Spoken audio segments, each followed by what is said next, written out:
Hey everybody, this is Duckyworth here, and I hope everyone's doing all right today. Just for a little bit of something different, I was since I've been going through Disney Plus recently, and I've discovered a certain film that is very interesting to me, to put it mildly. It's a film that years and years ago, like 5 or 6 years ago, I saw it, and back then I used to think it was the worst film that I've ever seen. But since then, it's like obviously I've seen lots more films since then, and since then, I think my new least most hated film of all time is Eight Crazy Nights, and quality wise, I think Dominator the Movie is the worst film that I've ever seen. But Eight Crazy Nights is still the one that I hated watching the most, and I think is the most mean spirited one to me.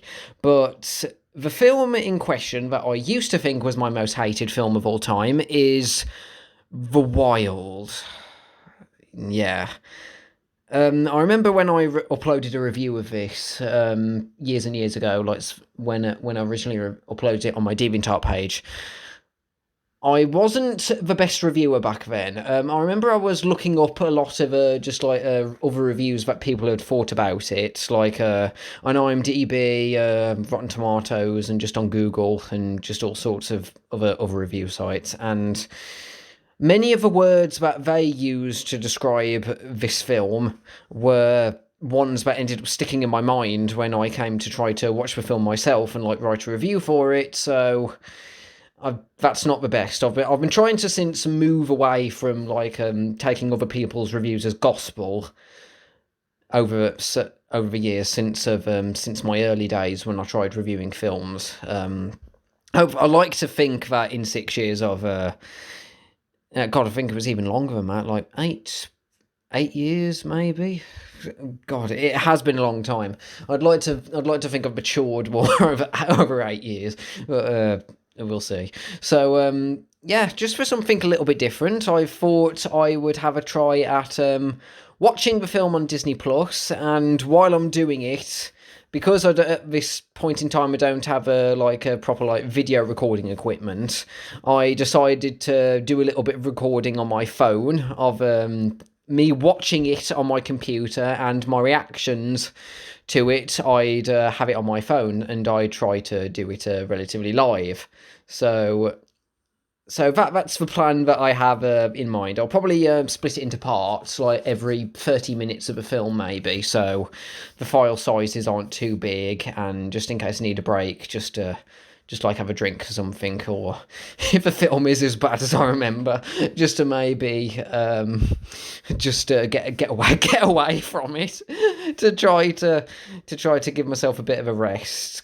But yeah, tell me what you think about this, and we'll see how it goes. See you later. Hey everyone, Duckyworth here. So this is going to be the first part of my live reaction to The Wild. I've decided to bite the bullet and go ahead with going across the river Styx. Well, I don't know. I might just find it bland and boring, but we'll just see. Just as I said, I've watched a lot of films since then, so maybe it might not be as bad as some of the things that I've seen since then. So I've got the film up on my laptop at the moment. On Disney Plus, and I'm about to press play, and I'm going to react to it live, and you're going to hear my reaction to it. Okay, so I don't want to have the film's audio on it, just in case I end up getting like copyright strikes if I decided to put it together and upload it to YouTube or something. So just have my reaction to it, and maybe if you feel as masochistic as I do, you could have the film running alongside it while I'm reacting to it. Okay, so I am about to press play on the film, and here we go, everybody. 3, 2, 1, play. Well, when it decides to load first, let's just see. Okay. Oh, God. Oh, no, I remember this.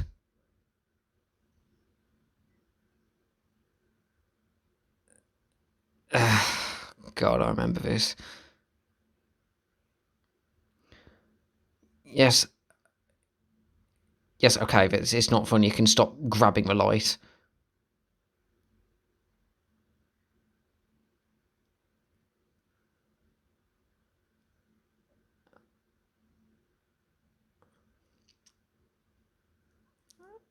The Wild. Here it goes. Yeah. You know, the thing is, the animation at the start, when it looks more cartoony here, I think this actually looks. Oh, I was going to say it looks better, but you've got Samson here, and it just looks a bit uncanny with the expressions and the uh, uh, and the sound effects that are playing can't help. Uh, uh. I mean, I know it's trying to look cartoony, but I mean, it's cartoony. At least it's not trying to look realistic. But it just looks weird. It's like the way that the characters have expressions. The art style just looks really stilted. It just looks a bit. It looks a bit creepy.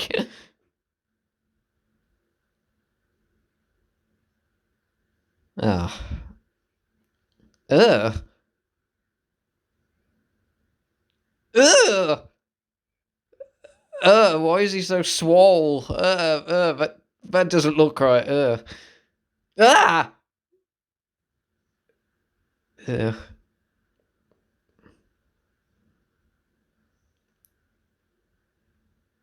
It was red hot, and I mean green. How is it green hot? I don't know. Ugh. Okay. Raw. Ah. Ugh. Uh,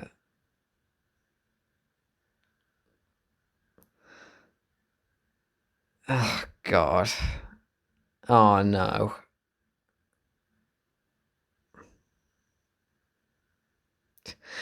I mean, it's the same meow sound effects that you've heard. What was that face? Oh yeah. Oh yeah, that's right. Be a. Oh yeah, that's right. Take the glory in front of your son. Yeah. Yeah, that's good.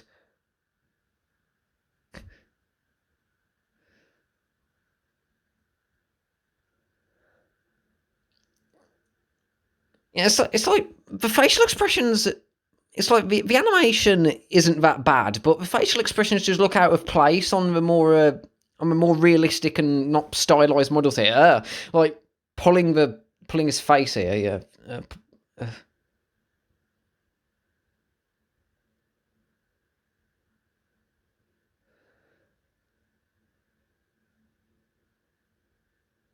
Yeah. You know, I actually like Greg Sipes. I remember him from the first Teen Titans, but watching him this, he's somehow so annoying in this. I mean, it's probably just the way that the direction's done. I don't blame him for it, but yeah. Uh, uh. Oh no, I remember this guy. Oh no, the squirrel. The memories are coming back. Uh, uh. Yeah, the cartoon sound effects, that's another thing I remember hating about this film. It's just, they never stop. It's like, once in a while the sound effects exaggerating things is alright, but using it every single time a character does anything, it gets really old, and they use it way too much. Ugh. Ugh.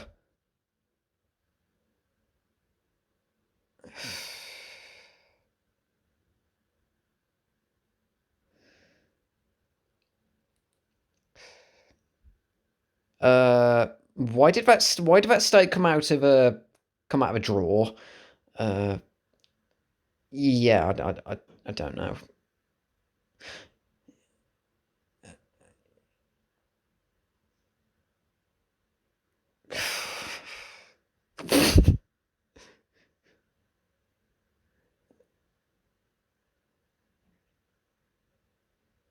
No, I think they've actually made him feel worse, considering the fact that you seem to be using it as an excuse to like stroke your own ego, So yeah, Dad of the Year. Ugh, what's that?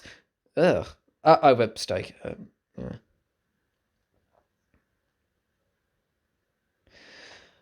Oh, oh, oh no, the plushie. That just reminds me of the end of the film. I'm so cuddly, I like you. Ugh. I mean, I know that this film was being made around the same time as Madagascar, but too close, too close. Yes, yes, the crotch shot, classy, nice way to introduce the character here. Ah, oh, yay, Car's annoying cousin. Uh, Ugh. Car's annoying cousin. Yeah, always nice. Uh, Eddie Izzard. His character is probably the least annoying, and it's probably due to Eddie Izzard's performance here. I think probably the is probably a part of that. Uh, Izzard seems to be the one who's actually trying the most out of the characters here, or gets the best direction. Oh no, the squirrel hitting on the giraffe. Oh no. Oh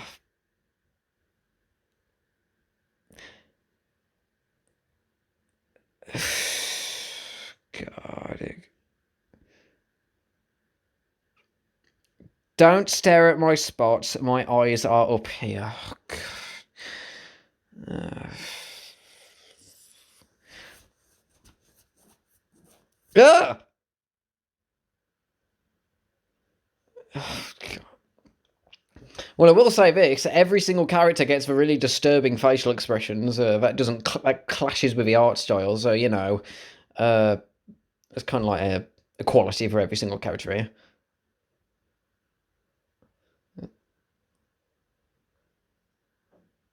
Oh, and I actually think that Bridget is probably, I gave her a lot of crap earlier, but I think that I think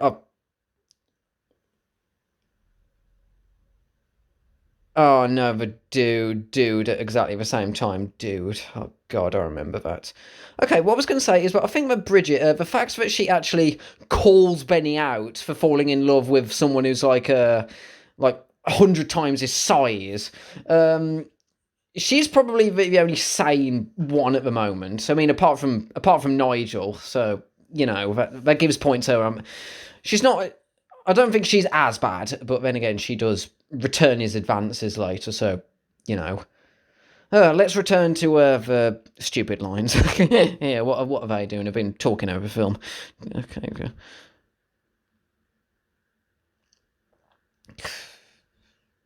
Oh God, hey, look, it's wannabe Kangaroo Jack, and he's got a mohawk for some reason.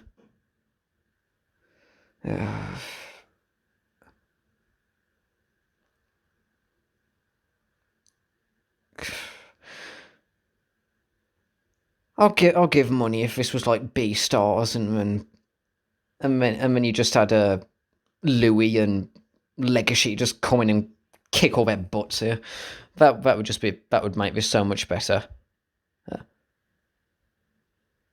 that penguin probably has the penguins probably have the least uncanny designs here. But why the sweeping? It's like this the curling game. This is a bit wow, okay, those penguins were thick. ah, why the head so tiny? I take it back. I take it back. It's uh, Ugh. Ugh.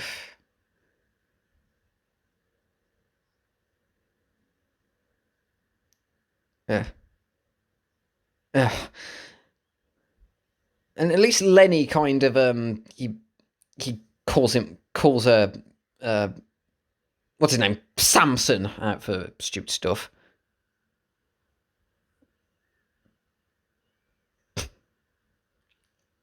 Ah. Uh, oh yeah, plushy tushy. Yeah. Uh, oh yeah, Benny, you're nice. So calling her. Ugh. Uh, Oh no! I remember that screenshot. I remember that screenshot I used on that review with all the characters that were stupid expressions. Ah!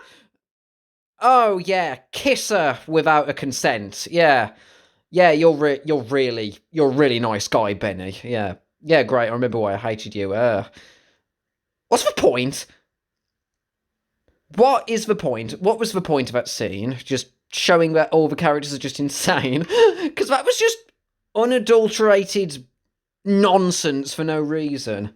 And it just feels like they're trying to be funny and they're like throwing all the jokes at the wall, but nothing sticks. It's like, oh, okay, what are they going to do? They're going to take him and try to scare gazelles. Okay.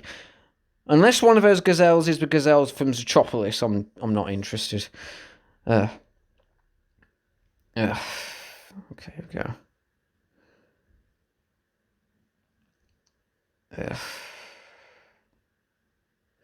And where's Kabai? She's a much better hippo than that hippo there.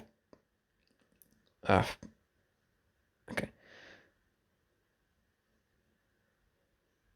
You know, actually seeing animals playing a curling game, if the art style wasn't as weird and they didn't throw in stupid jokes, that's actually something I'd like to see. Like something they had to go at. It's like the football game from Bed Knobs and Broomsticks. I'd be interested in seeing that. I can see polar animals actually like playing that in a zoo. That'd be something interesting. Oh no. You know that meow sound effect? It's like, I get it's supposed to be embarrassing and do a lot, feel like sound out of place, but they just use it so many times that it gets really, really, really, really, really annoying, and it doesn't help that it's what are they doing? Hey, Samson, it's a shame you're gonna see your old prat now. It's like, what's that voice? Okay, what's going on? Uh, ugh.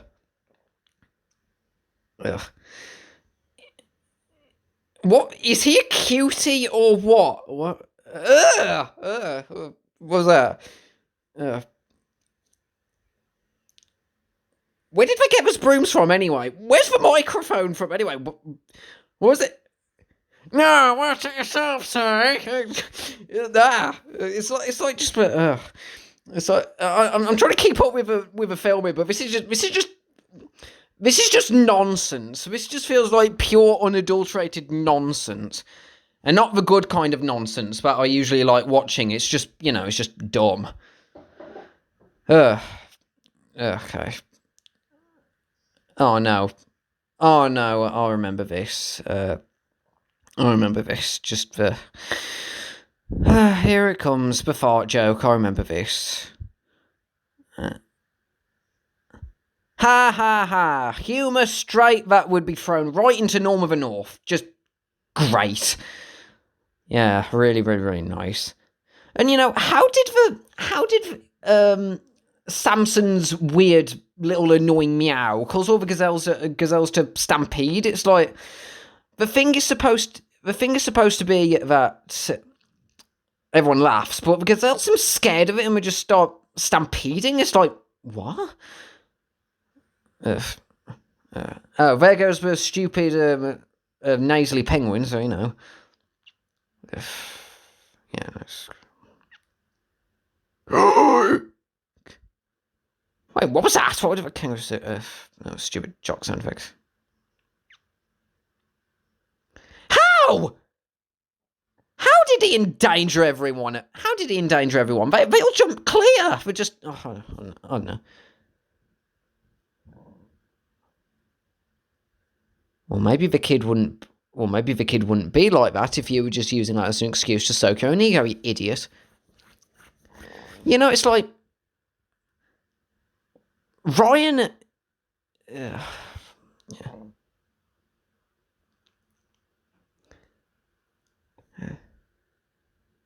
Yeah, real great. You did a real great job there, Samson. Yeah, real great. You know, with Ryan, it's like, yes, I find that stupid meow thing annoying, and it's like the character can act a bit like a brat at times. But with a dad like this, it's just, he just acts a bit stuck up, and I remember why I didn't like him at the start of the film. Now, okay. It's just, apart from Nigel, Bridget, and sometimes Lenny, just all the characters so far are just really annoying. Benny is a womanizing perv who kisses Bridget without her permission, and Samson is a pretty bad dad. So yeah, it's just, and the jokes are just really dumb. The animation and the animation style and the facial expressions don't mesh together well, and it's just. Why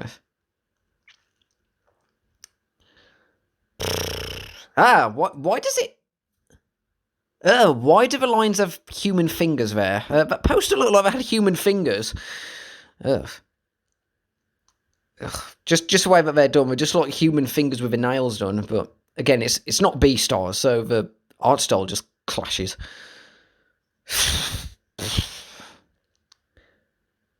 You know, where's Samson's mom through this? I don't know. Probably suffered the off-screen camera disease, just like every other Disney parent, you know. Yeah, okay, where's he going? I just saw the cage earlier, but okay. Ryan's just climbing up a tree there, and his dad's moping because he realised what a dick he is. So, okay. There it goes.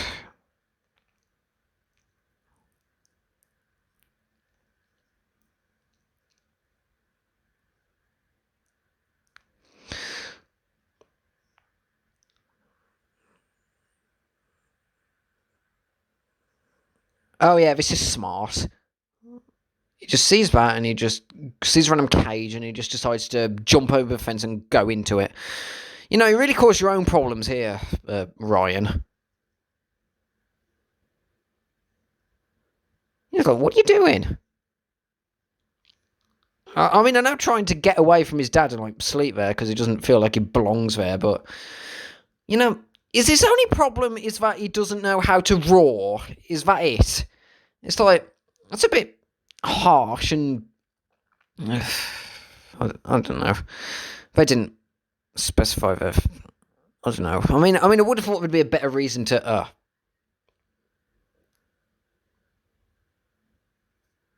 Okay. You know, you would have thought that the humans would have checked inside the crates to see if there was anything in there before they just close it and just send it off. Just you know.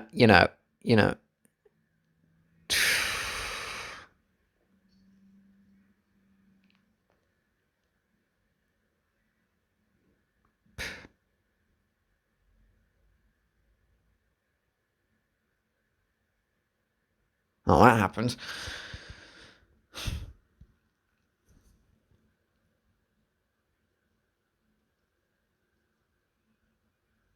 Ah.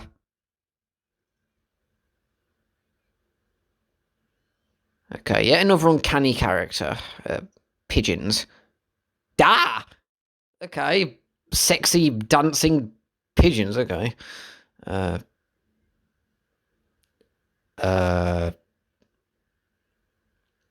Ugh. Can you please stop screaming?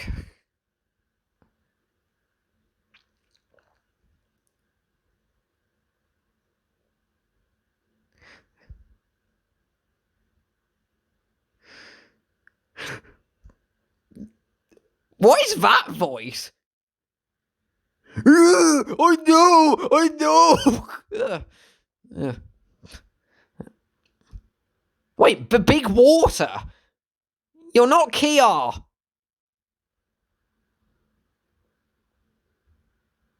Oh yeah, threaten the local pigeon. That's nice. Why is that pigeon so buxom? Why does it have such? Why do they have such massive tracts of land? They have great big tracts of land. Yeah, but why? It just looks like that. They're on their way to becoming Pavita Pechigona levels of awkward designs. Oh, great, and a poop joke. Nice one to win it. Okay. Sexy dancing pigeons.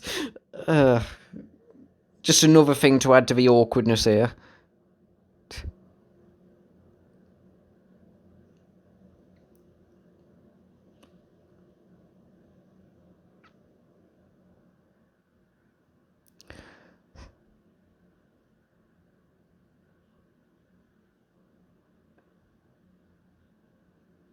Is he? Is he a cub to all of you? You never established that.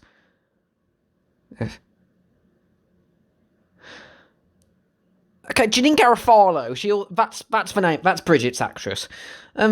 She also seems to be doing a good job with the lines. Okay,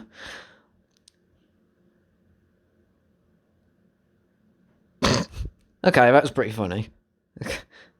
Okay, you know what? I put Bridget on a list of characters that I hate years ago.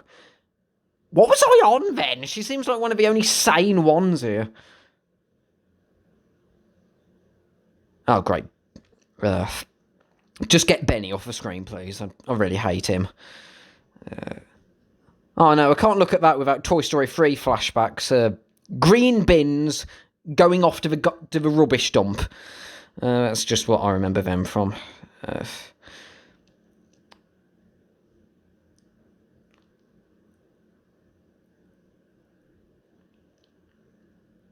What were the physics on that rubbish being thrown out there? They didn't move right. Like a fabuli boff. Was that what you said? Yes. Knock Benny off a truck. Yes, knock him off a truck. Get him out of this film. That's even more points for you.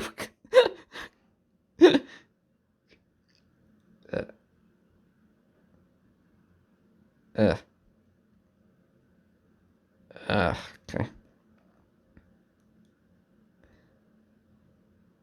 Do I look trashy in this? Ha ha ha. And yet more butt jokes, classy. How does the rubbish driver not notice the extra weight in the rubbish truck? Just a penny for your thoughts. Just something. No, he's dead. He fell off a rubbish truck, he landed on the floor, on the road, and now he's dead. He's roadkill. And he's gone forever. Yes, good riddance.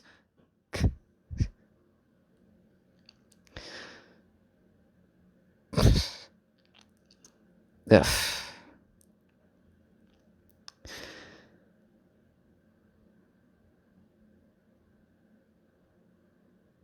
Footsie or Foosy or Farzy? Foosy or Farzy? Are those actual terms for that? Oh, and a weird, what's the name of the song? I don't know. What's the name of the song? I don't know. It's just... Another thing about this film, it's just like all the songs that they throw in, they just seem like they just randomly picked one out. It doesn't really... hang on, let me just look it up real quick. What's the name of the song? Toys R Us. Rest in peace. Ages this film's a bit, sadly. I remember Toys R Us. Yeah, anyone else remember Toys R Us? Been there, I remember that. That was a nice place. That was, sad to see go. Clocks by Coldplay. That's the name of the song. That's it. Yeah, it just felt a bit odd. The songs seem oddly placed. The jokes mostly oddly placed. Oh, and we're gonna get crushed. Nice.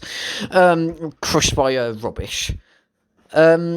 It's just usually these are things that I would be nitpicking about, but because the jokes are bad and there's just a lot of awkwardness on screen, it just don't crush the best character, please. Okay, I'm gonna. Ugh. It just feels like all the weirdness is in this film. It just makes the nitpicky things stand out even more. It's like you draw more attention to it. That's what I think about that. And I just noticed that with most of the humans, you never see their faces. So, it just makes me imagine how humans would look like in this film. Probably look like the Tin Toy Baby. Oh no, that'd be even worse. Just the Tin Toy Baby just coming towards you. Just with all of it. Okay, and there's... what was that?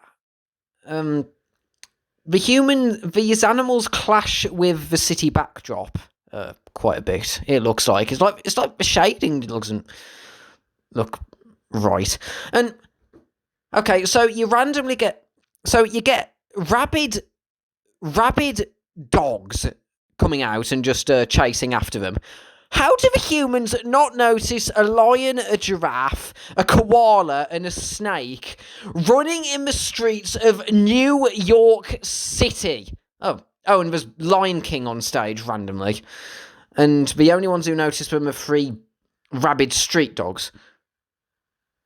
Always new to your pet. I don't know.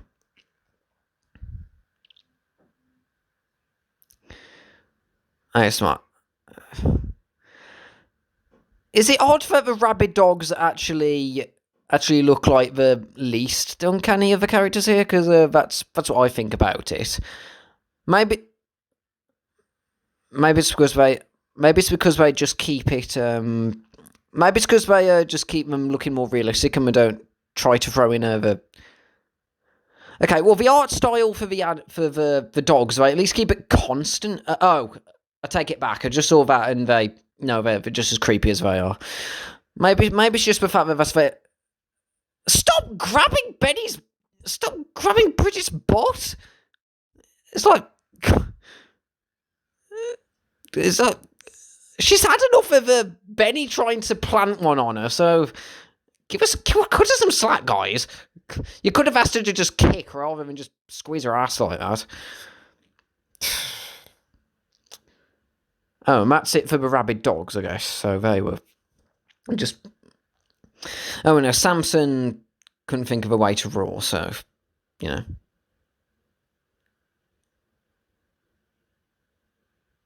Thank you, Bridget. Good point there. You don't have time to fight dogs.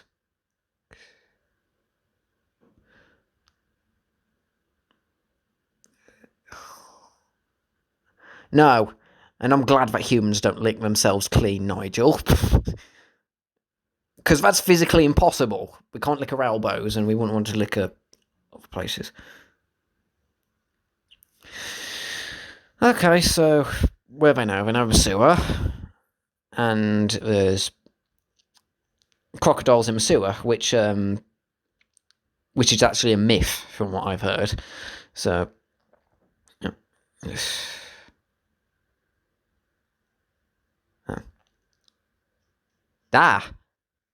With texture on the crocodiles, huh?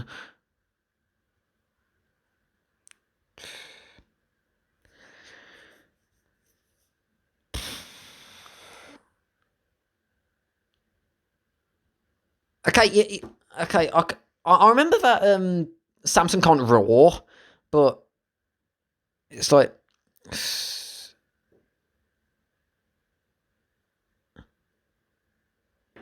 Wait a minute. Who voiced that one crocodile there? The voice sounds familiar. Let's check. Crocodile. Looking at the cast list. Wait, there are vultures in this film. I don't remember that. Just need to have a look.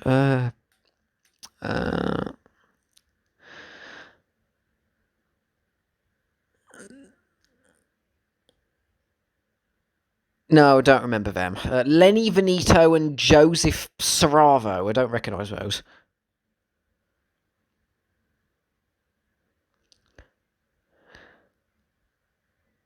Okay, when it comes to the way the crocodiles are animated, it's like they give them cartoony expressions, and it's like they keep them looking like they're animals, and even though they give them like a bit more of a stylized look, they don't go as over the top with the expressions as the other characters. So even when that one's like bonking the other one on the head, it doesn't look as odd. It's like every single other character looks like they came out of Mulan 2 when they make those weird expressions, but they actually look alright in terms of animation. I just think.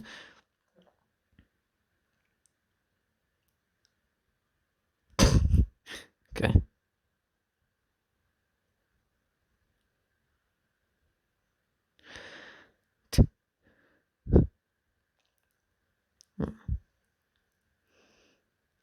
You know, I'd actually prefer to follow a film with those two crocodiles than the other characters.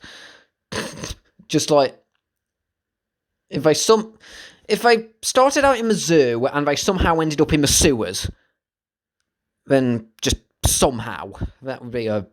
I'd rather watch that than this. You know, I mean, at the moment, it's not overly bad. It's just stupid. It's just stupid so far.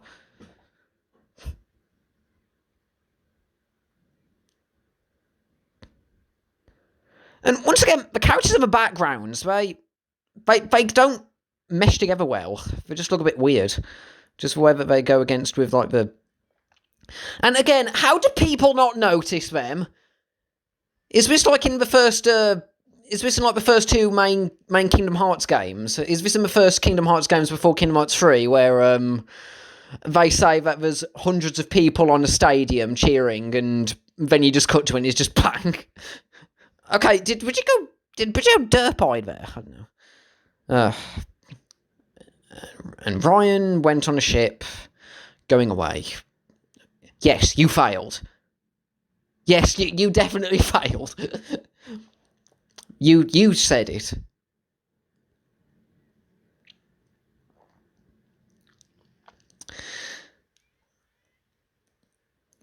Okay, how did the guy on the boat not notice the animals going onto the boat? Are the humans in this film all dense? This just look. Oh, so he can roar. Okay. Oh, yes, and you don't see the guy's face. So that's it. They didn't want to animate the people's. Get away from the Lenny. That's the snake. That was close for comfort. Okay, so that just happened. So.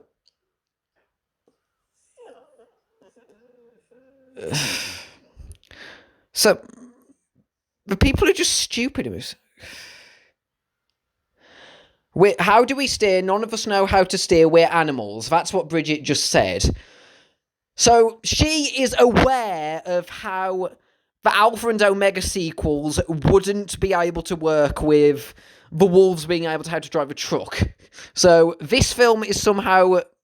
It's dumb, but it's smarter than the Alpha and Omega sequels somehow. So, but he somehow knew how to steer out the way. So that was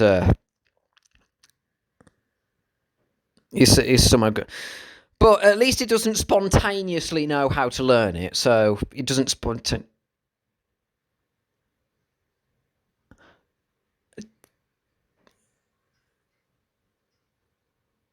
Okay, so we just had Nigel making a joke about pooping himself, and then we have Samson going singing a stupid song like "I'm the Lion of the Sea." Two terrible jokes in a row. So, well, they got far quick. And where'd you come from? Where did you know? They brought Benny back, and he's somehow got geese. and he's somehow able to catch up with them. How did he do that? Are they going to explain that? How did he do that?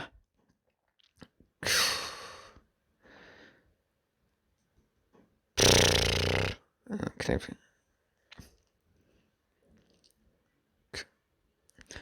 Don't call Benny a bat. Bats are cute.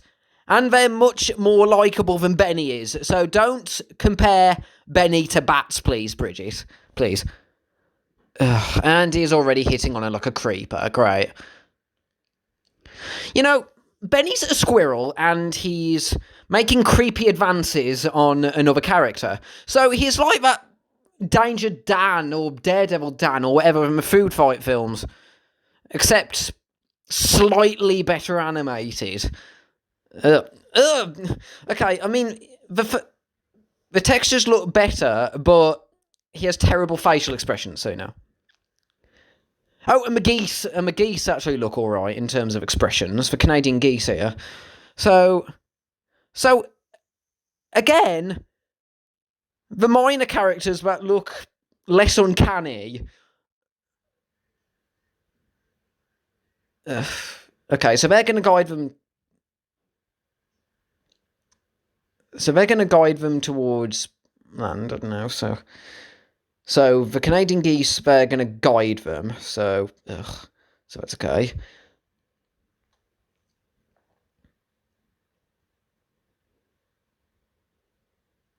Ew. Riding geese bareback and then he smacks his ass. Classy. So, unless I missed it when I'm talking over this, the Canadian geese, they're going to guide them towards where the boat's going, so...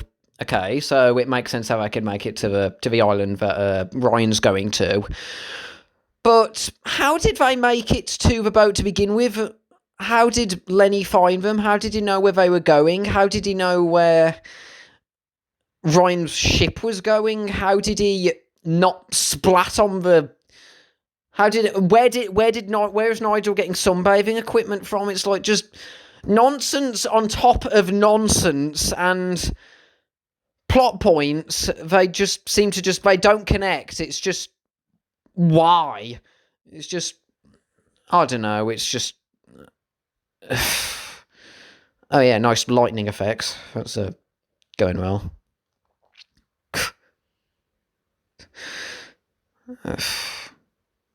Wait, how did he get out? Is he out of a cage? Out of a box or whatever? Ah!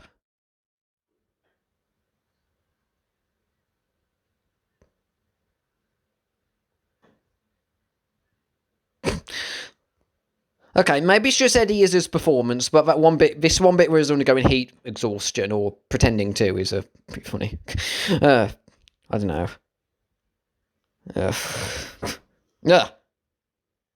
Okay, so that happened.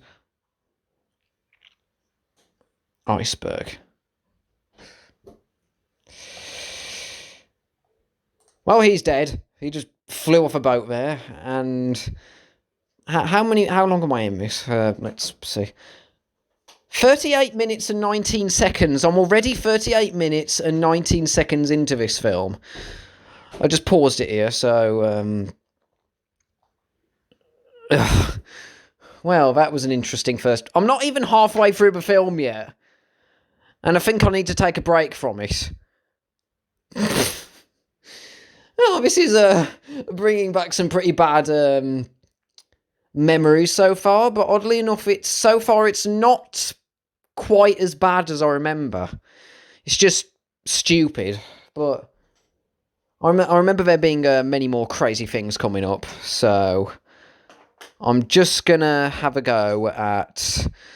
I think I'm just gonna take a break from this for now, so just to recollect my thoughts and prepare myself, because if I remember correctly, the scene where the Hyrax is on the toilet is coming up within the next, I don't know how long, but I remember that scene was just horrible, and he just yells down the toilet and he's about to be eaten. Chameleons having nonsensical camouflage abilities, William Shatner voicing a one-eyed wildebeest who comes in randomly. towards the end of the film so that it could have a villain, and he's not funny. And Patrick Warburton and Samson showing his meowing is just as pathetic as his son. So I do vaguely remember bits and pieces, but will it be as bad as I remember it? We'll just have to see. So timestamp 38 minutes 19, and I've got 48 minutes and 21 seconds to go. So I'm going to take a bit of a break for now. So see you guys later. And let me know what you think about this. Hopefully, my commentary is going all right. So I'm not used to ad-libbing, so just hopefully it'll sound all right. Okay. Talk to you later, everyone, and take care. And we are back for the second and hopefully final instalment of my live watch of the masterpiece of amazing animation, jokes, characters, and well-flowing plot narrative that is The Wild. But in serious, so I'll just see how this goes with the second part of recording, and I might have final thoughts at the end of this one, or I might have it in a third recording, fourth recording, including the intro here. So yeah, I realised when going over the past one that I kept mixing up the characters' names on some of the bits. Like, I kept calling Samson Ryan and Ryan Samson at certain bits, and I think I had a point where I accidentally called Benny Lenny. It's like, yeah, it's just like, it's like I think the characters, they don't have many distinct characteristics. It's like they don't really seem to have that much depth to them. So some of them end up meshing in with each other. And speaking of which, I've just noticed a little something when I was just having a think about the previous part. The characters, there seems to be a pattern with the way that side characters come in. It's like every other scene, or even every single scene, it seems to be the main characters, they come across 2 or 3, or 4 in the case of the pigeons, characters. They have them on screen for like 2 or 3 minutes, and then they just disappear from the film, never to be seen again. It's a bit of an odd pattern. It's like all these characters, I mean, I get if it's like one of gags, and it could be an interesting idea just to have like they come across these strange individuals and on their journey, which could work, but it just feels a bit odd that every scene seems to be like this. It's like the hippo and the kangaroo, the sweep, the curling match with the penguins and the turtles that never, if I remember correctly, never comes up again. You have the pigeons. You have the pigeon, the buxom, sexy, erotic dancer pigeons that feel out of place. You have the rabid dogs. You have the crocodiles. You have the Canadian geese, and I think there's like 2 or 3 other strange groups of characters in this film that come up, and it's just like that. It's just it's really weird, and I think it's like the way that the villain comes in. It feels like that, like with the Kazar, or whatever his name is. The characters just get thrown in, and they just get thrown in for one little scene, and it just feels odd. I'm sorry, I'm delaying the inevitable. I got more memories of bits that are coming up later, in between the recording things here. So, right, let's get this over with. The second part of of the live reaction, and at the minute we are at the timestamp. If you're watching this live along with me, is 38:19, and I've got 48 minutes and 21 seconds of a film left. God, not even halfway.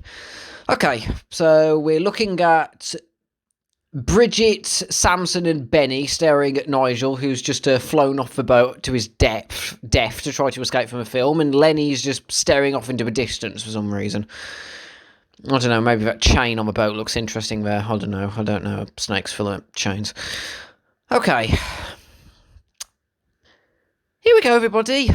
3, 2, 1, play.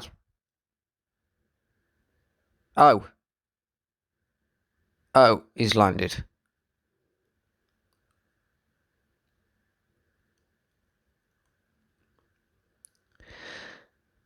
Is this Madagascar? Is that where they are? They actually are Madagascar. I mean, I know that there was that whole controversy about the similarities between it.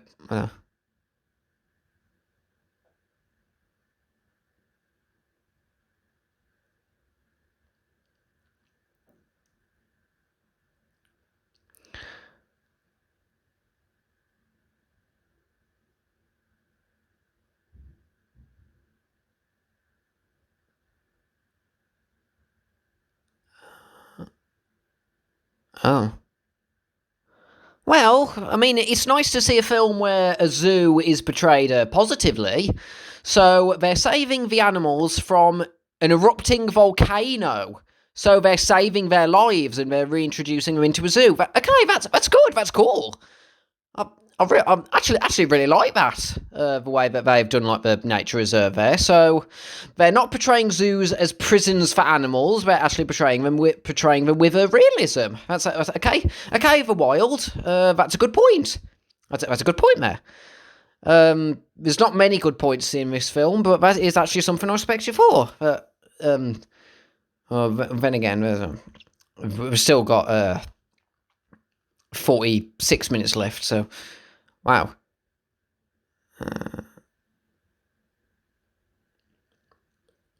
Wait, Benny, why are you trying to get him to sit? He's not a dog.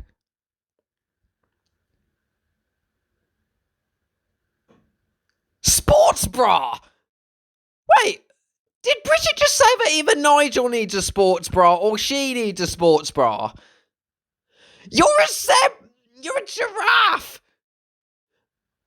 How do you know what a sports bra is? And why are you talking about a sports bra? And oh no. Oh no, I remember. No. The Hyrax on the toilet. Why? Why'd you just cut to a Hyrax just taking a shit on a toilet? Why?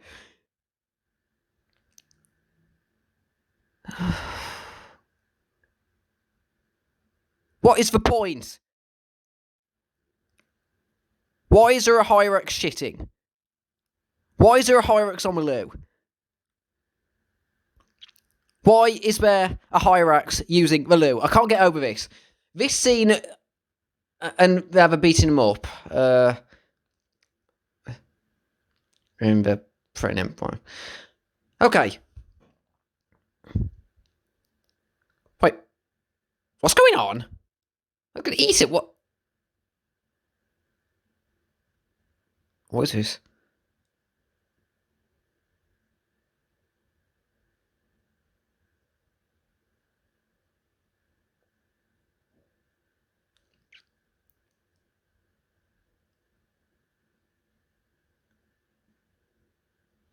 Right, so I get it for trying to say that Samson isn't as bad as his. What? What do you know? Okay, why is the... Okay, I gotta stop. This is enough. The timestamp is 42:14. I've got to stop. I just need to... Why? What is this madness? Okay, so what I was trying to say earlier before this maelstrom of insanity just jumped onto the screen was... The thing with the sports bra, I accidentally said, I was about to say zebra because of like my new Severe Carpi story with, I've got a character who's a giraffe and another one who's a zebra in it, so Okay. And then they just randomly come across a Hyrax on the toilet in a bamboo shoot. When I saw this film as a child, I remember this just felt so dumb and so just out of place. It's like, this is what I meant about the jokes. They're just throwing things at the wall and just trying nothing sticking. And what's the point? I mean, I may have talked over it, but I mean that. Was it that Samson was they were trying to say that he was hungry, or he was just trying to stay face about him being like king of predators or something? Just him eating the Hyrax. Just, you could cut this scene out with this stupid laxative taking. Well, I imagine laxative taking Hyrax, from what I imagine, with. Who does belly dancing in a scene for some reason, and you could just cut this out entirely and you wouldn't miss a thing. I mean, I know it's a bit odd for me to going on a tangent for this, but I just need to stop the film just to talk about this, because this scene just feels so stupid. I mean, I know I said earlier that this film wasn't as bad as I remember, and I mean, it's not. It doesn't have terrible morals like Eight Crazy Nights or characters as horrible as Davy Stone. It's just dumb. The jokes just feel, and everything about it just feels. I don't want to say that the writers didn't try. I don't want to say that the people working on this didn't try. It was just, I mean, they're just doing their jobs. They're trying to get out of film, try to get the paycheck. I mean, I understand it. They need work, but the way that they just throw in these weird characters and these weird jokes. This is why I think the reason why I hated this film so much when I saw it was just I was just so perplexed. Like, it just makes you go, why? You just want to, why? What were they thinking with this kind of thing? It's just, and again, it's like, if it was just one or two things, it wouldn't be that bad. But it's like stupid on top of stupid, on top of nonsense, on top of craziness, and it just all meshes together into a complete clusterfuck of crazy. Ugh. There, it actually got me to swear. It actually got me to drop an F-bomb.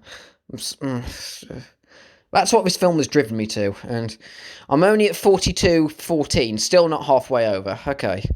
Gonna click play again, just get the stupid, pointless, shitting Hyrax who belly dances off the screen as soon as possible. 3, 2, 1, go.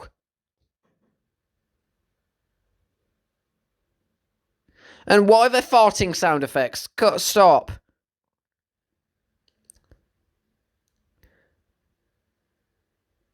They do it when he walks.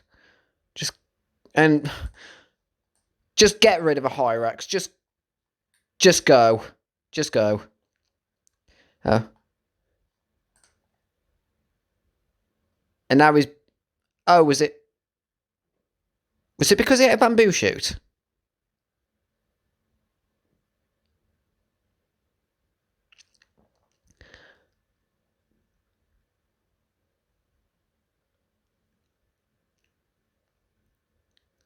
No, he's not a vegetarian. He's not Leo the Lion. That film is terrible. Terrible enough. Oh, that's it. He was born in captivity. That's it. Oh, that's it. That's what was, I remember that. Okay. Okay, that's why he's not used to these things. Okay. That actually makes sense. Okay, him being a dick at the start of the film doesn't, but...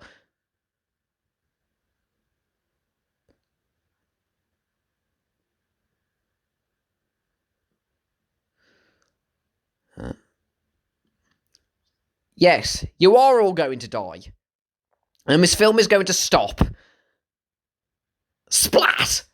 What was that sound effect? Nigel runs into Bridget and splats, okay.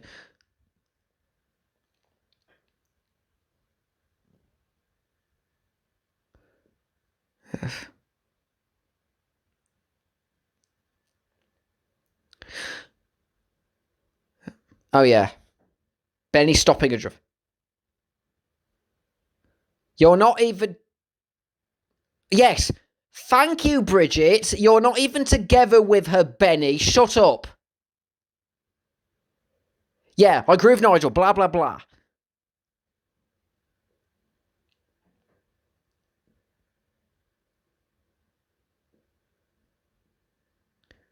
This feels out of character for Benny, to be honest. He's been this nothing but a sleazy jerk, and yet somehow he just comes up to be a... And yet somehow he just tries to be a voice of reason. It's like, when was he ever like that? I don't know. Okay.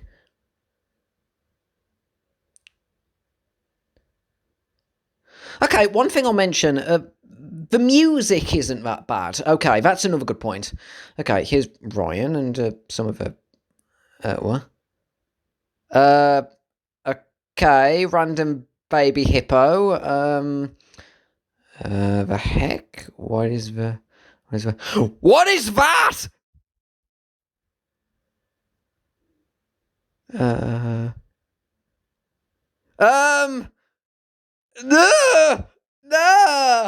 Stop with the... Stop with the... Stop with the butts, please. This place is more butts than a cabaret club. Just stop. This is enough. Enough with your thick penguins and your... just lazy. No more butts. Stop just throwing in butts whenever you want to joke. It's not funny.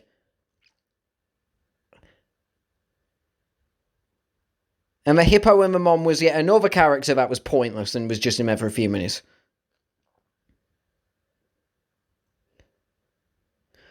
Oh, great, you lost Nigel. Well, that's another one dead. 2 down, 3 down, 3 to go. Well...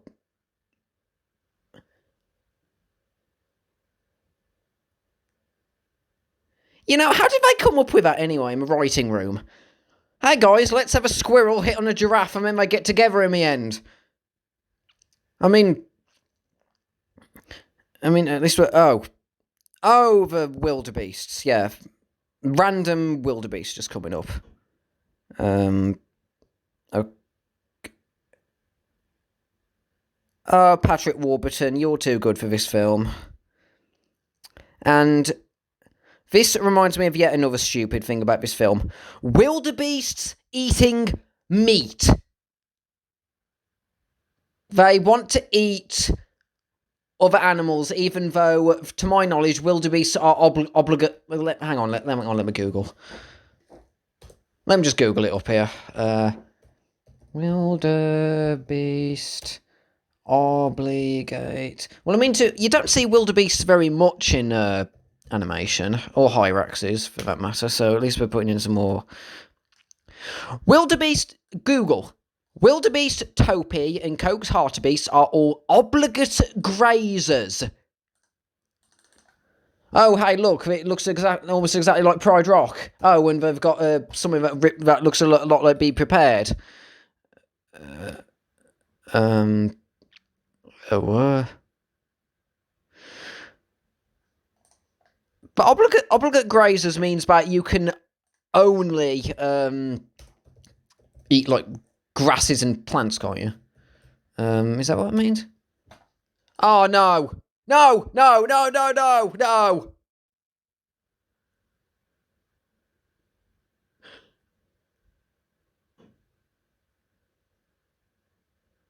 Okay, so there are more lyrics to this song okay, if you don't know about this song, when I first saw this, all I thought this song said was... was have a nice day, have a nice day, have a nice day, and nothing else. But there are actual lyrics, but it's still a stupid song. Why are they doing that? And yeah, way to make your villains look. Oh, there he is. Way to make your villains look non-threatening. Oh, there he is. William Shatner as Kazar. The stupid wildebeest who wants to eat other animals, even though wildebeest don't eat other animals. Sorry. Wait, why have I... Okay, but anyway, that Have a Nice Day song, it had other lyrics than just Have a Nice Day, have a nice day, have a nice day, I'm having it, but it's still a dumb song.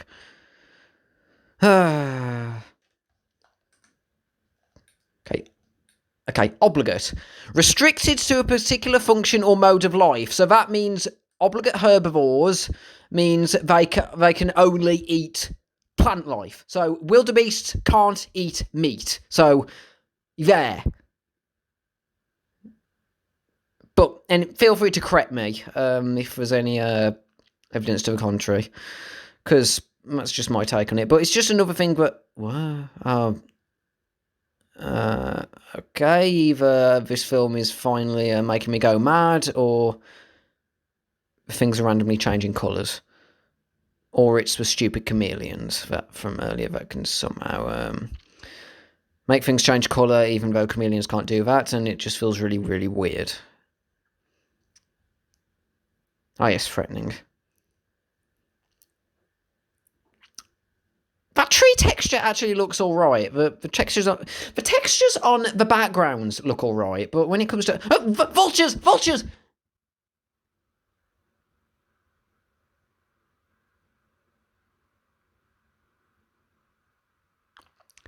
Okay, we have Ruppel's vultures. Is that the name? We have vultures in this, so that's another point. Vultures are one of my favourite animals, as you know, but they're henchmen of the villain, so, you know.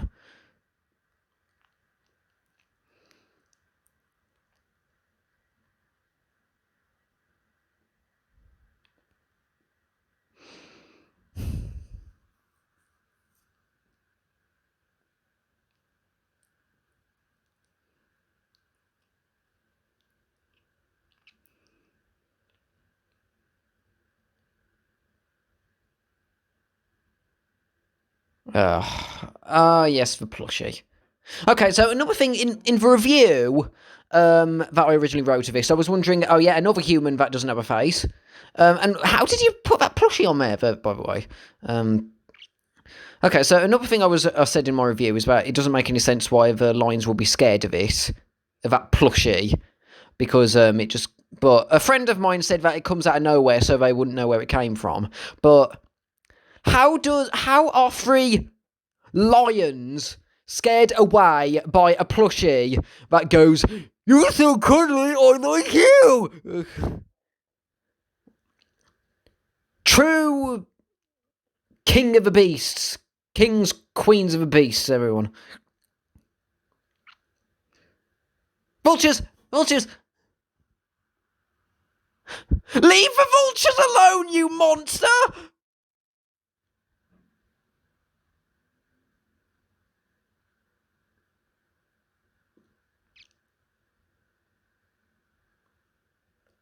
How do you know what a mullet is?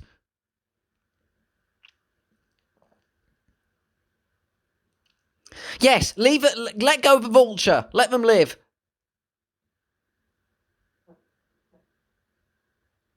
Vulture lives matter. Wow. What are you doing? Why is Kazar dancing? Why do you have a chorus line?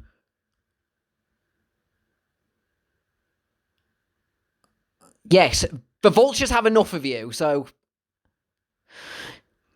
You know, this is yet another thing. Wow, that fire looks bad. And also, why are they setting up their lair in an active volcano?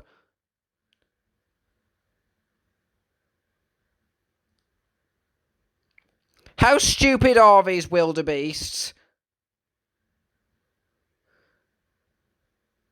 And out of nowhere, Nigel suddenly goes mad with power. You know, that's another thing with this film. When it comes to some of the characters, it's like the development and some of their role in it, it doesn't make sense. Yes, eat the annoying lion cub, please. Yeah, but the thing is, it's like the way that vultures circle, it's like they oh yeah, annoying meow. I may laugh. Predictable joke, yeah. You know, like the way that vultures usually like circle their. So they only circle animals when they're about to die. So I like to think that. So unless Ryan is starving here, they wouldn't be like circling a whatever.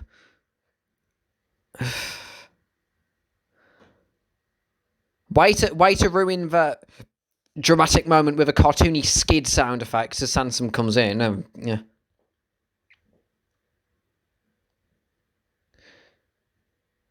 And you decided to leave out the bit where the hippo squashes you with a big butt, so...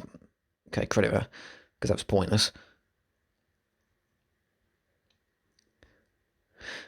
Speaking of the characters, Speaking of the animals, the characters not having a... why was it... It just feels like the wildebeest. It just feels a bit random. You just go from the animals trying to find Ryan, and out of nowhere you throw in wildebeest trying to be carnivores. Again, the plot points don't mesh. It's like they don't really fit together. It seems. Or maybe they just threw in wildebeest to try rip off Lion King. You know. Weird donkey chickens. Okay. Oh yes, here we go with the backstory with Samson.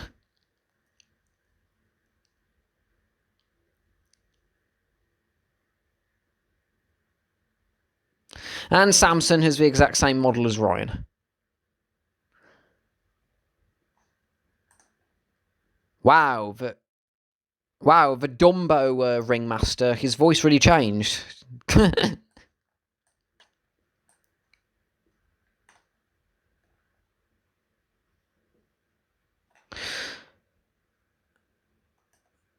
Okay, who voiced Samson's dad? Ugh, stop with the sound effect, please. It doesn't work for comedy or serious moments when you throw it in over and over and over again.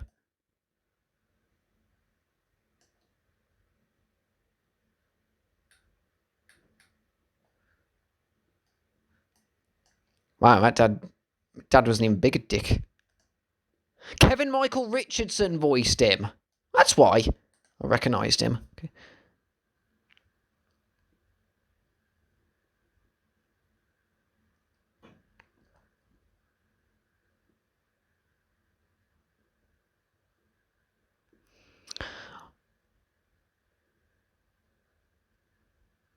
Well, yeah, because he's a huge dick. That's what he kept telling us. Because seems he was only doing it just to make himself look good. It felt. Wow, but that rock sound effect didn't look right. Tigger. Tigger was a tiger, not a lion.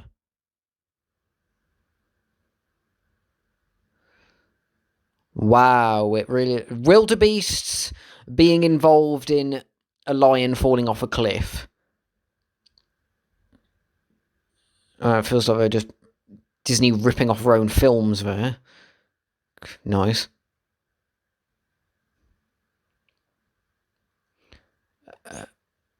What is going on? Why are we spinning? Why is there... Ah! Ah! What? Oh, no! German dung beetles. Why? Why? Why are there German dung beetles? Why do they have hair? Why do they have lederhosen spots? Well, what was the point? Was that the point? They're gone. Was that it?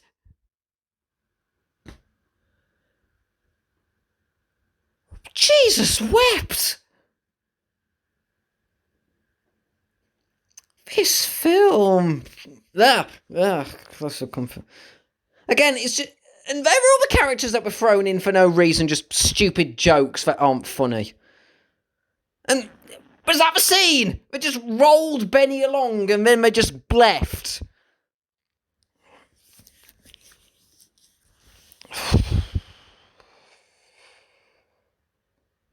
Wow.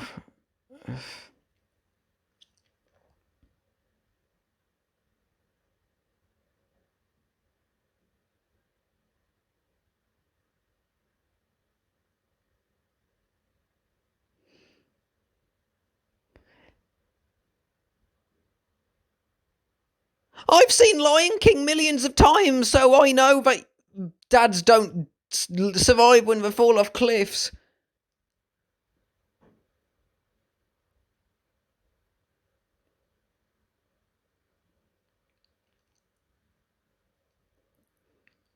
Because you're a disappointment.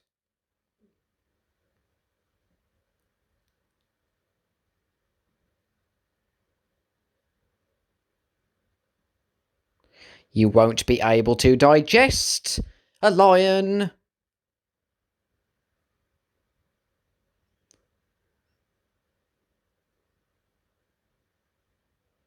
You are a pathetic villain.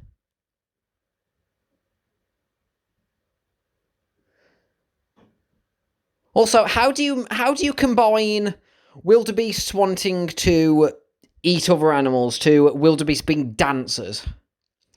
How do you make that combination?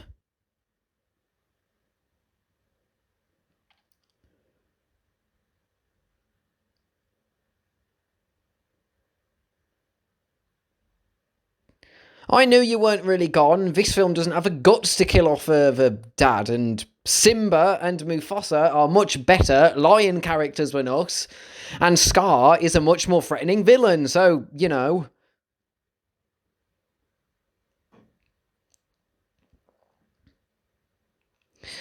Or is this an alternate universe where Scar and the wildebeest in the Stampede were combined, and instead of hyenas he had vultures? I don't know.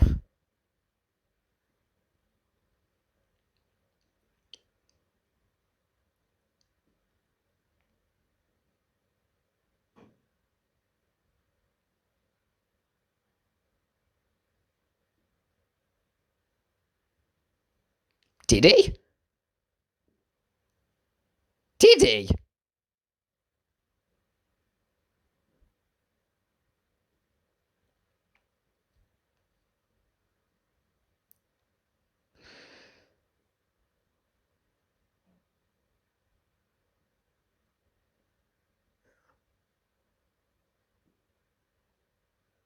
Majestic. Wow.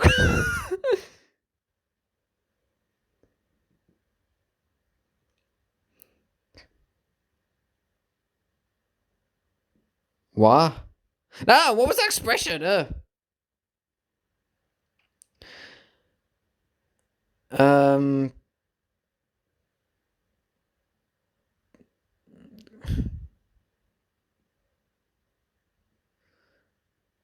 My mother drank pool water when she was pregnant with me.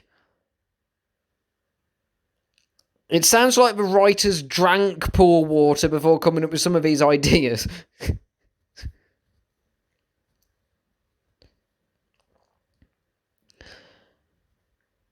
Chameleons can't do that. Oh, okay.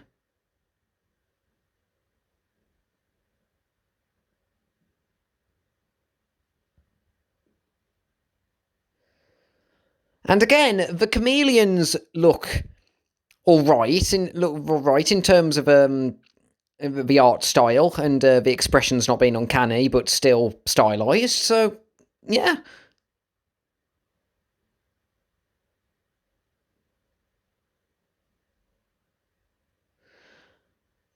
Yes, kill Benny. Oh. How do they do that? You're not Randall. You're not Randall. You can't do that.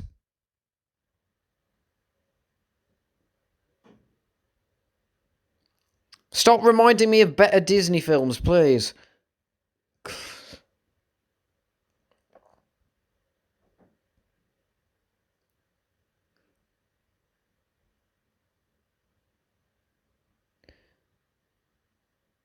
I thought you were... Wait, didn't you say you were brought to New York City from... Why the pineapple? Why is he suddenly mad with power? I don't get this. Nothing about Nigel earlier in the film said that he was going to become this, like, this power-hungry guy later.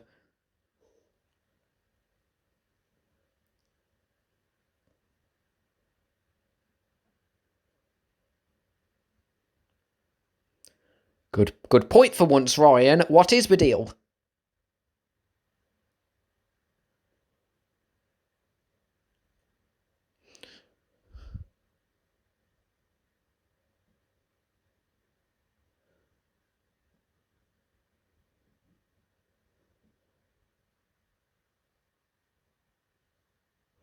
Be prepared for stupidity.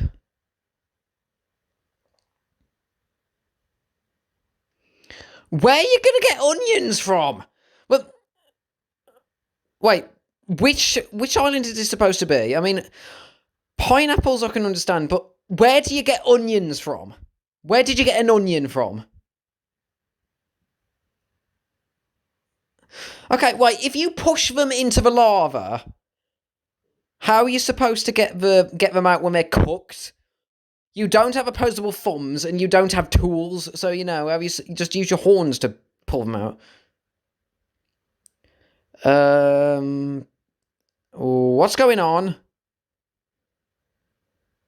Sound effects. Stupid sound effects.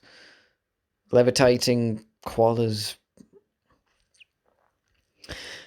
This was the point where I flat out felt like giving up last time I saw it, but this is just I think 8 years has made me have a bit more resistance, and it's...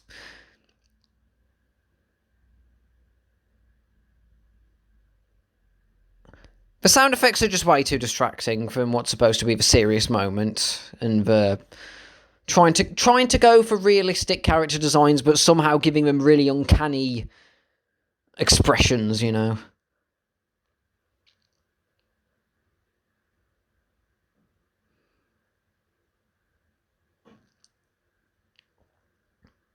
You shall all ascend to a greater plane of stupidity.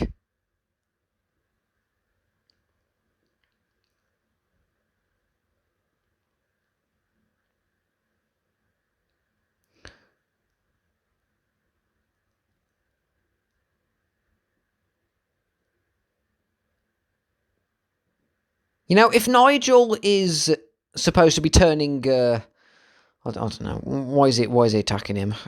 Was he just pretending earlier? They never mentioned that. Another character change that comes in out of nowhere.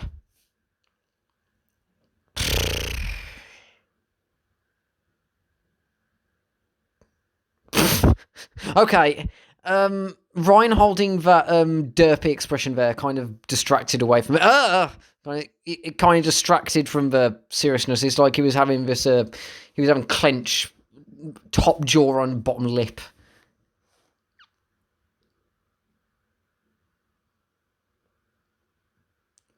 Oh, this is going to be epic. Yeah, truly a final fight worthy that I can compare to Simba and Scar. Great.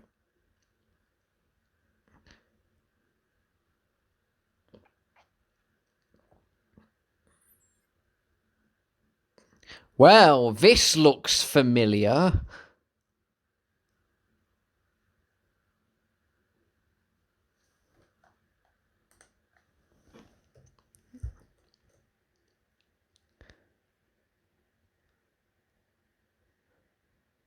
Oh, wow, even that...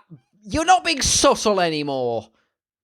All you need now is Kazar to say, I killed my father. Well, no, instead you're having to go ding. And he got knocked out by that. Kazar, you're a pathetic villain.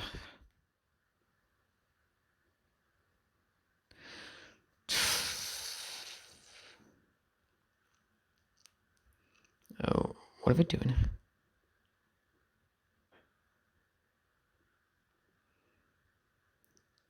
Wow. Those raw sound effects do not combine with the facial expressions that Ryan had there. And how did he... No.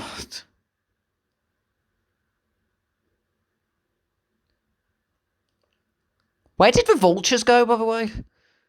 I'd rather watch them.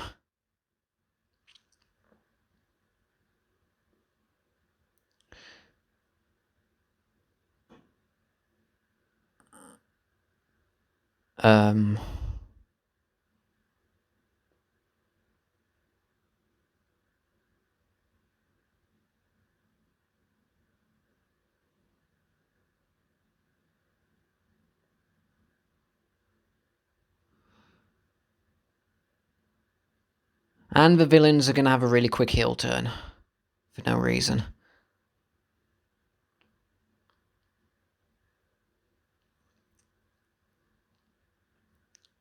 Oh, okay, not quite yet. Oh, look, the wildebeests are going to eat Kazar.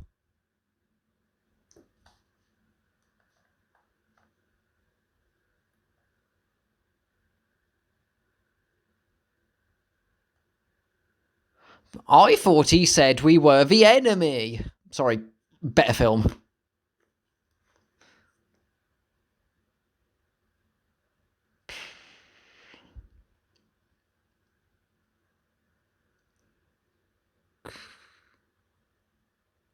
Dig deep. I should have...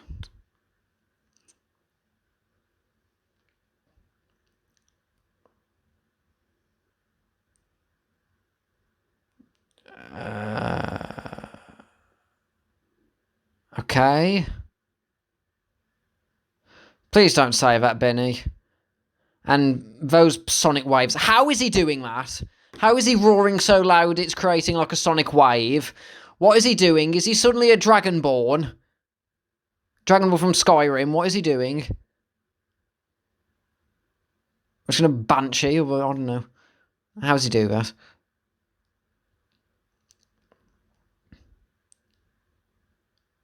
Oh, and the... Yeah, how did the wildebeest...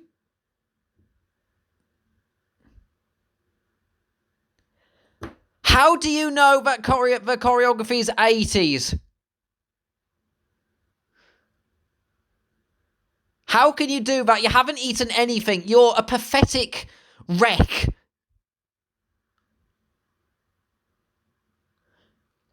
How did that... How did that happen? How did he get tied up in the... Oh, well, he's dead. Rip.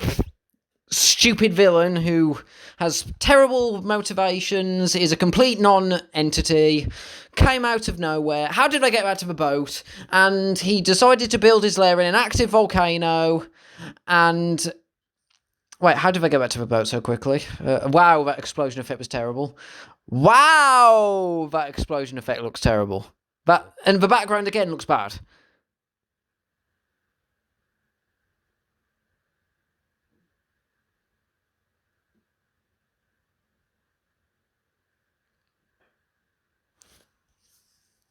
I mean...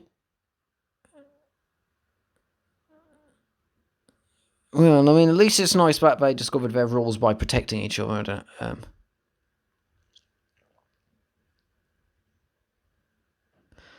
Oh yeah, what was the point of him becoming a god and randomly wanting power? How would they come? And they just never comment on that. Just leave it to the wayside, just like a lot of the other characters and scenes and stuff in this film. Okay, oh yeah, and now we're gonna dance, and now the Aquala's gonna twerk and just do the stupid dancing on the boat. Should capsize, and and the chameleons are there and bashing each other, and I don't know, and why is Lenny dressed up like Carmen Miranda? What is going on?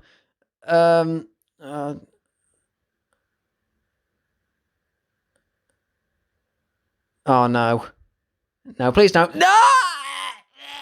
Oh, no! Oh, no, Bridget, you ruined whatever character you had going for you by kissing that schmuck.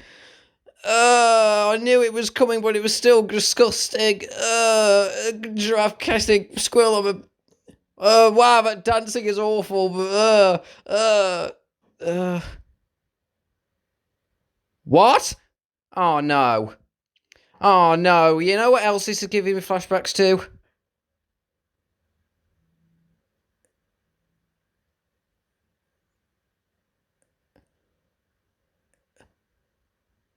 That was pretty horrifying.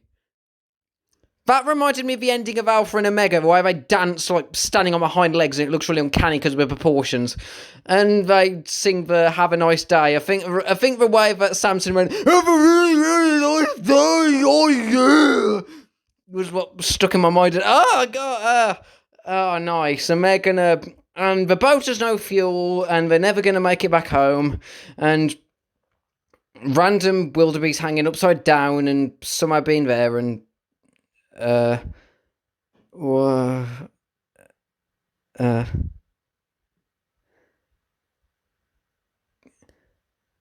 just directed by Steve Spaz Williams, and Benny getting hit with a nuts on the end credits and falling off, and Chameleon changing the sweet wee sound effects, and Lion standing on hind legs dancing, and no, don't, you look like you're flossing, don't do that. This is, I don't care if it wasn't invented in 2006, don't, stop jigging, stop twerking, stop what you're doing, what you're dragging on the, I hope that Jim Burton isn't related to Tim Burton. Hey, look, the sweeping penguins that come out of nowhere, and the giraffe somehow walking on, tiptoeing on the hooves, and the random farting turtle, and going around, and hey, remember when he became a god, when Nigel wanted to be a god? Didn't that just Will Vinton?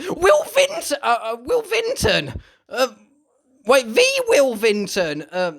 No, probably not, but the Wild, and Dogs Running, and Hoity Zip Studios Productions, and more randomly dancing wildebeests, and hey, remember them Dung Beetles? Didn't they bring so much to this film? Wasn't that so the most amazing, fantastic, pointful? Didn't they have a point? Didn't they bring so much to the film? Just like the random curling game, and the hippo with the thick butt who wanted to smush Ryan, and the random Hyrax with bodily eruptions. Wasn't that perfectly in part for the, yes, more dung beetles moving over the screen? Yes, but really, no, look, they're just still going as the credits continue, and no,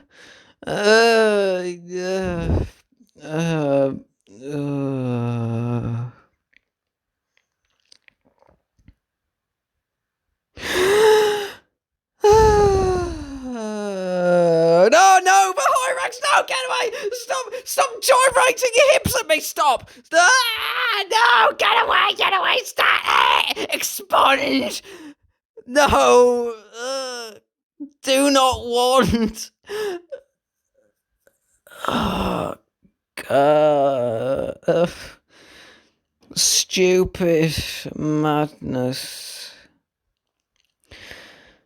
Well,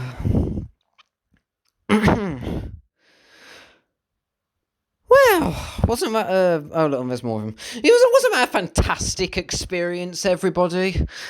Wasn't that the greatest film you've ever seen in your life? Yeah, it was just as good as I remember. Yay!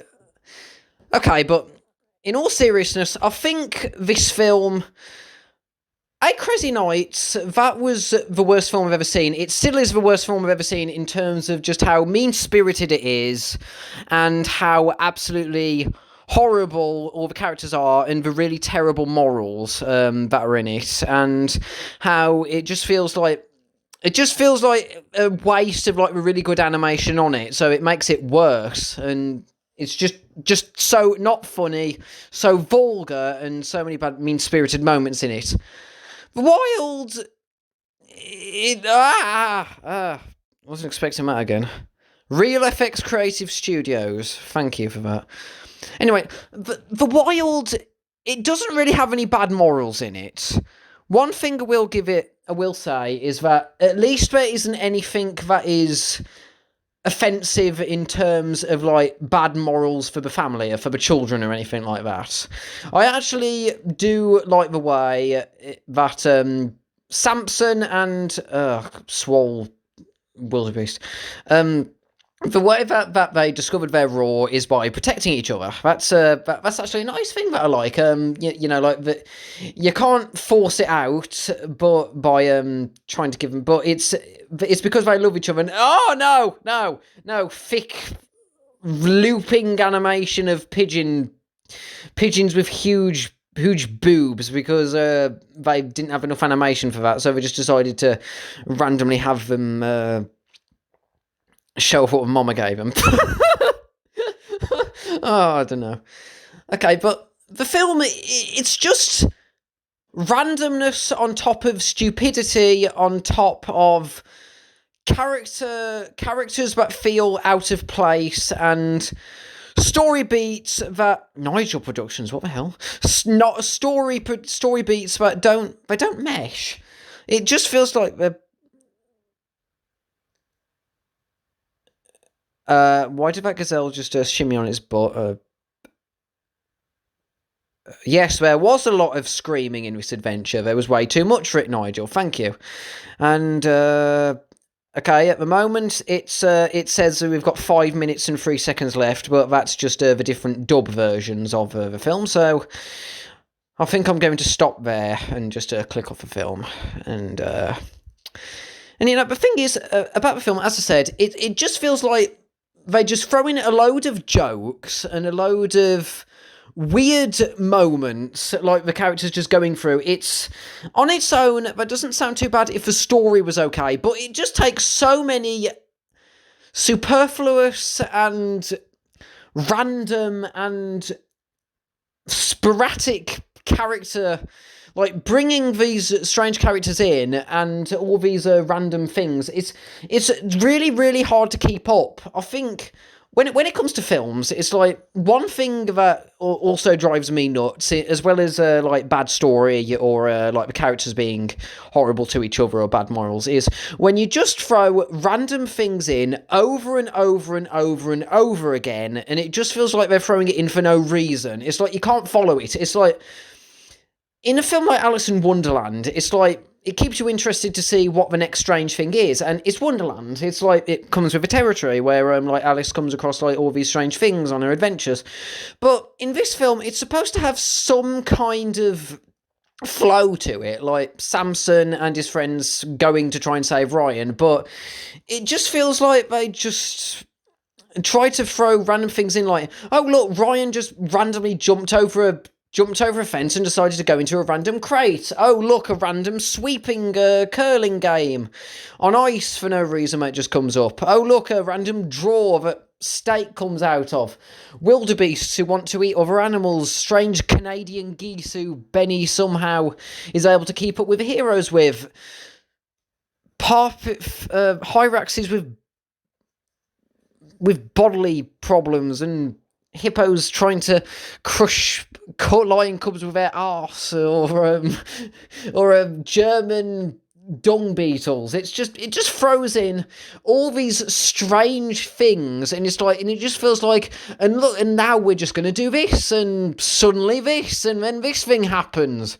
It just throws in all these weird moments where it just happens, but without any rhyme or reason, and it's like, that is something that can get to me. It's like, when I can't follow when things happen and why things are going on, it can become a draining for me. I think when I was younger, it's like, why I thought it was so bad was that I couldn't keep up with any of it. And nowadays, it's like, I get the plot, I get the things that are going on, and I've seen much worse films, but it's still difficult to sit through. It just, all this craziness, and it doesn't really feel like it's so bad it's good either. It just throws in all these weird moments, but they don't complement each other very well. The characters aren't that interesting. Yes, Bridget is what seems to be the most likeable one for the most moment, and Janine Garofalo and Eddie Izzard bring a lot of charm to bring they're trying. But the characters, it's like Nigel randomly decides to become a god at the end. He randomly gets power hungry because of some plushie that he's tired of being compared to, I don't know. And Bridget randomly decides to make out with a squirrel. So, yeah, so there goes her likability, and it's not like the dragon from Shrek, where I actually thought she was well, Donkey and the dragon, first of all, were characters that I actually like, and it is actually, in mythology, dragons can actually mate with anything if you know your sources, so it doesn't feel as weird that Donkey and the dragon have mutant babies at the end of Shrek 2. Wow, that is something I never thought I would say. Lenny, he doesn't really seem to have much of a point. I mean, other than physical comedy, you just feel like it's just there just to be a walking prop, just for a lot of it, and he doesn't really seem. It's not as annoying. It's nowhere near as annoying as I thought it was. But it just, why was he there? It's just that just feels a bit like, why? Ryan, Ryan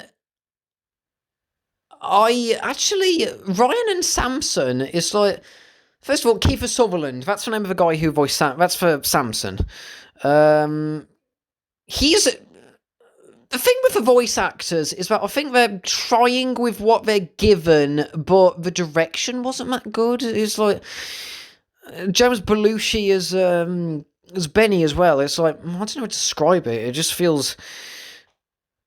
I just don't. It's not Samson and Ryan. It's like, it's not that the characters are really that bad. It's just that I just don't care for them very much. It's like, when the characters aren't as incorrigible or as reprehensible as Benny is, or as lame or pathetic as Kazar as a villain, as we'll get to him in this, they're just not interesting, or they just come out of nowhere like all the background characters. Kazar, he's not Cozy Glow terms of bad, but he's nowhere near as annoying, and it feels like, well, he's not just brought in. They actually try to bring in some reason for him to be evil, like, rather than just Cozy Glow just being thrown in randomly. But it just doesn't mesh with the plot very well. And they're trying to make him serious, but I don't find him to be that funny. I don't find William Shatner's performance in this to be that funny. He's nowhere near as. How he came to power his plans don't make sense, but it makes a bit more sense why he's leading the wildebeest, and how Cozy Glow just randomly was able to come to have herself as a threat and be able to take her and just learn things, how to use like unicorn magic suddenly, and Kazar, he's not the worst villain I've seen. It's like, there are a fair others that I've seen that are worse, like Cozy Glow, Juniper Montage, Roland from Strange Magic. Yeah, I've seen worse villains, and when it comes to Disney villains, I think Lyle T. Rourke is still my least favourite one, because he just feels like such a cutout compared to like all the other characters that are really interesting in Atlantis. But Kazar's not a good character. I don't think he's not a very good villain. He didn't have a whole lot of presence. He was just thrown in the final third for no reason, and it didn't mesh. And Patrick Warburton, I feel bad for you. You don't deserve this film, mate. Even if your character in here wasn't that interesting, it wasn't that good.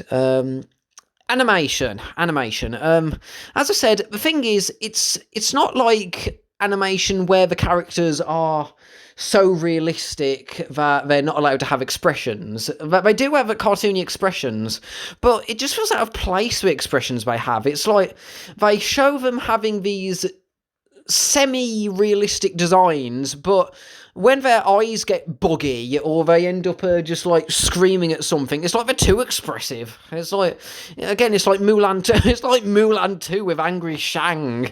It's like these character designs that look relatively on model, but then you just have them out of nowhere too often having these weird facial expressions that just don't mesh with the art style very well. Some of the side characters, it's like, for example, as an example which could work, the original Lion King, it's like when they have facial expressions, it's like the characters are stylized enough to have those over the top, have those expressions, and they're not too over the top, but they're cartoony expressive enough. It's like that works. But in this film, it just feels really weird. It's like they're trying to go for realistic designs but give them cartoony expressions, but it doesn't work both ways. You can't, one or the other. You need to stick with it. You need to try to choose a side. You can't mesh it together. This is what you get, and some of the facial expressions do get pretty disturbing in this. And the characters seem to not mesh with backgrounds very well. I'm not sure whether it was just like the shading, or they just plopped them in and they just didn't clean it up a bit. It's like, I'm not sure what the budget of the film is, but I don't know. It just, all the characters, it just felt that way for all of them. I mean, when we're in nature, it feels all right, but except for the volcano at the end, there were a few moments that I felt weird, like when the volcano erupted. But for most of the time, it just feels like they just don't mesh with the backgrounds very well. What else is there anything? I do like the way they portrayed zoos. Like the New York City Zoo is rescuing animals from this island that's in danger to rehouse them and give them better homes, and they care for them. They clearly care for the animals. That's one thing I respect the film for. And there were one or two jokes that I laughed at, but other than that, it's not worth watching this. The zoo thing I respect, but other than that, there's not a whole lot else. It's nowhere near as bad as I remember. Final thoughts. It's nowhere near the worst film I've ever seen. 8 Crazy Nights is definitely still worse, and I've seen other films which I think are worse for like morals wise, like Elliot the Littlest Reindeer. When it comes to other films, that was just one example of a film that I saw recently, but there's definitely much worse films I've seen since then. That I would rather watch this film for that if I was forced to. If I was held with 2 films to choose, I'd choose this one, but it's really not good. It's not worth watching. And I think one reason why is that when I was younger, I held Disney to a high regard because I really liked the company, and seeing this film come out of them, it just felt like a bit of a letdown when I was a child. But it's not as bad as I remember, but it's still really pretty bad.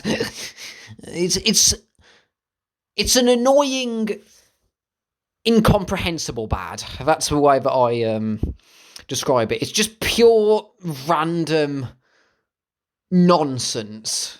Just, that's how I would describe it. But it doesn't hold any so bad it's good qualities like, say, The Christmas Tree. It's just, I wouldn't recommend watching it, but I'm glad. I'm actually a little bit happy that I saw it, so I could refresh my opinions and give a more fresh and unique take that's more me on the film.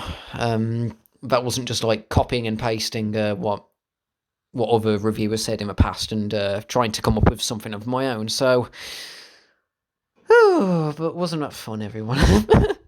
But yeah, it was actually a lot of fun. Just like recording. I mean, even if I hope you got some enjoyment out of this, even if it was me just losing my mind and just going down, slipping, gradually descending into madness while watching this. But yeah, I think this is a good idea. So if there's any other Disney films that I see, or not just Disney, other films in the future that I do a live watch of, and I just record my my reactions to it like this while I'm watching it live, so then I'll share it with you guys, and I'll just upload it and let you listen to it, so I can have kind of like a commentary on the film for this. Yeah, so I think that's a good idea for something in the future if I can keep my mind to it. So that was a lot of fun, guys, and I hope you enjoy listening to it as much as I enjoyed recording it. The idea, not watching the film itself. Yeah, but yeah, catch it. I'll let you know if any other plans regarding this come up in the future. Catch up with you later, everybody. Take care, and I'll see you all next time. Duckyworth out. Bye.